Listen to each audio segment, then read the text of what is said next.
Russia's war on Ukraine has created fears of a global food crisis. The two countries supply a third of the world's wheat and are major exporters of barley, corn, and sunflower oil. Fighting has disrupted exports, and that's led to record prices on international markets. The cost of wheat is at its highest level in 14 years. Corn is at a 9-year high. Ukraine's ports stopped working when Russia began its invasion last week. This means grain stocks from both countries aren't reaching their main markets in the Middle East and Africa. Wheat prices surged nearly 40% this month, hitting their highest level in 14 years on Thursday, a result of the escalating conflict between major exporters Russia and Ukraine, who are responsible for 30% of global wheat supply.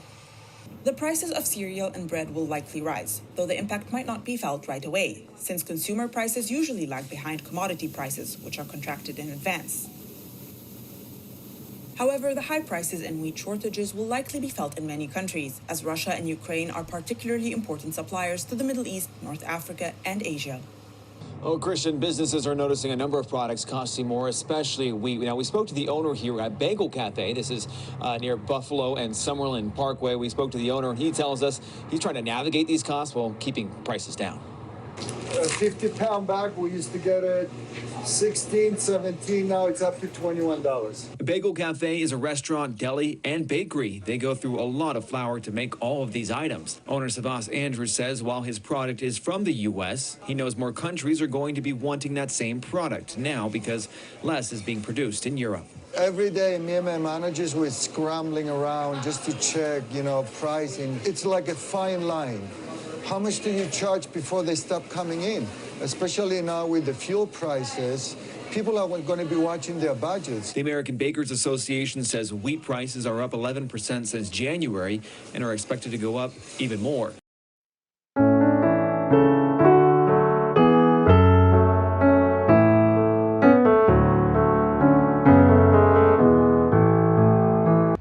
Sister Betty, we're at our house trying to help her with her garden.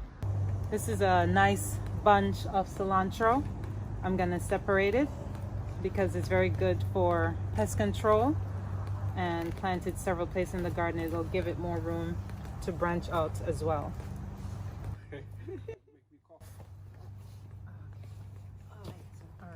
Turnip green. It has a baby carrot in it, so you just pour it out. No, don't pull. Hold the lever, turn it over, and then squeeze the bottom. Okay. Let's put it in. So you have two in one. You have a turnip greens and a carrot. Oh, together? Yeah, this is a carrot. Oh, wow. And then this is the turnip. You can eat the greens. I'm just going to remove the ones that vented. These broken transit. You can eat the greens, or you can wait until the turnip forms. And harvest it like that. These are radishes. They pulled them out yesterday. So we're gonna go a little bit in. I'll plant some, and then you can plant some. Oh, some radish. Yes. We're gonna just in the middle. In the middle. Basically, just push the root in a little bit, not too deep, one at a time. We're gonna separate them. Oh, okay. So if you can find the root, and then just push the root in.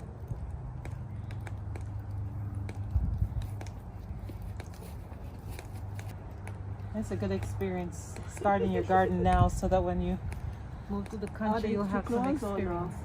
No. Radish don't really need a whole lot of space. These are the fastest of any growing veggies.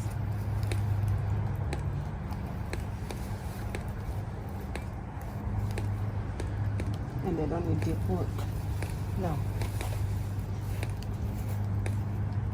These are the red little radish. Yes. Okay. That's a bunching onion, so you can take it out of the pot and plant it just like that. Right here. Scallion. Oh, okay.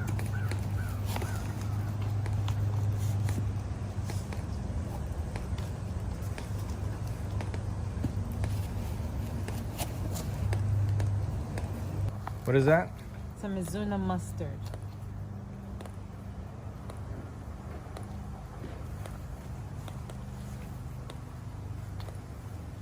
sent in the lettuce a few days ago. We have another carrot right here. That's a carrot. And So we with need- this one, we have just one at a time. squeeze the bottom and you grab one.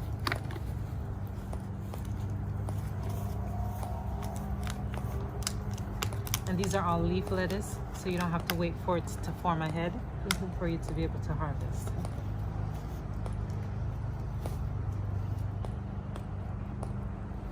Too much space between? Yes.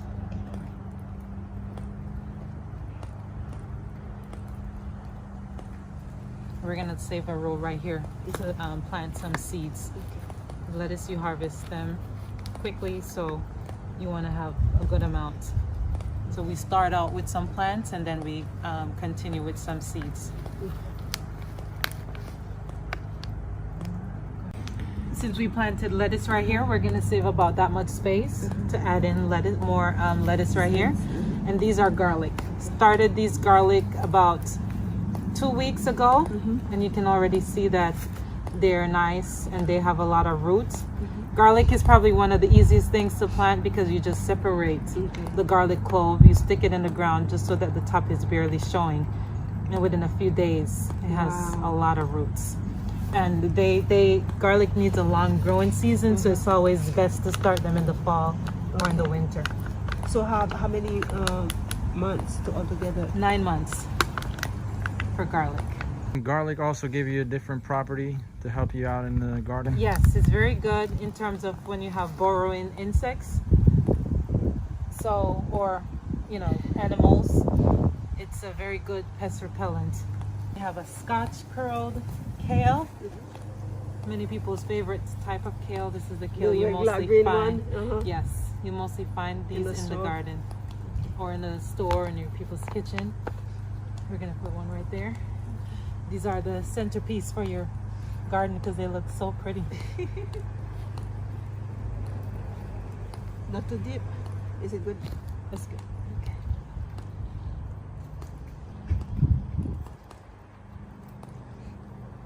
Alright, that's more garlic. More garlic. Yes. It's a curl kale. This. Oh, you need the sign. Yeah, just so you identify what it is. This is another type of kale, but this is the red Russian kale. Okay. And I think we started this one about a month ago. We started do the you red plant Russian that? kale. We started it from seeds. Okay. You don't really find this variety at the store, so you'd have to Okay. purchase the seeds. Okay. So we're gonna put just in line. One there, And one here, one there, one here. This was a part of my my, what do you call it when you sprout seeds? Sprouting mix. And I separated them and I decided to plant them instead of letting them just using the sprouts. You can Is it separate gonna this put- one. Put it there. One right there, one right there. Okay. You gotta separate that one. Oh, it's two. That one is Oh, two. that one is two? Okay. Yes. You might want to show her. So you hold, right, just Right gently so you don't damage too much of the roots.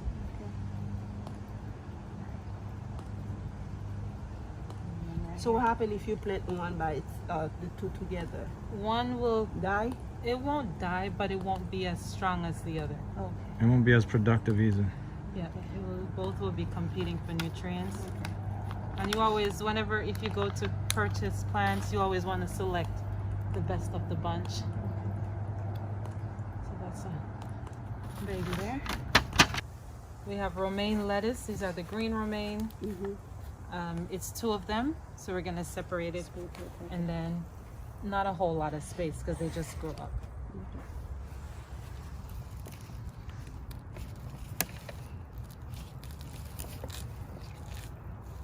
Down the middle, so you have a good amount of roots. Yeah.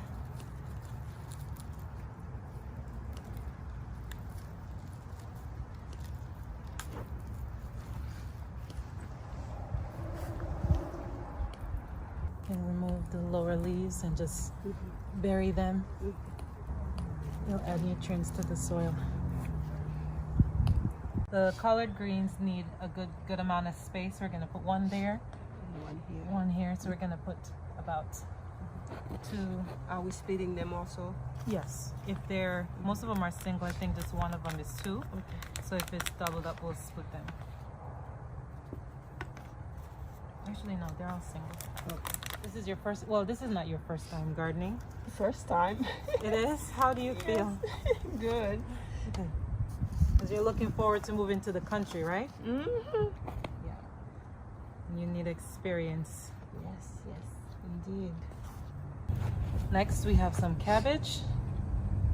These are big leaf cabbage, so we're gonna give them just as much space Yeah. as the collards.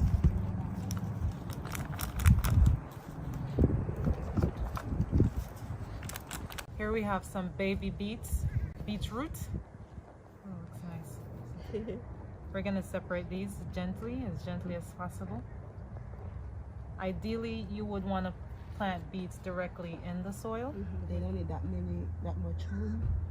Space? Not really. No, not for the beets. Is this good? Yes. Just make sure that the root of it is completely buried. Covered.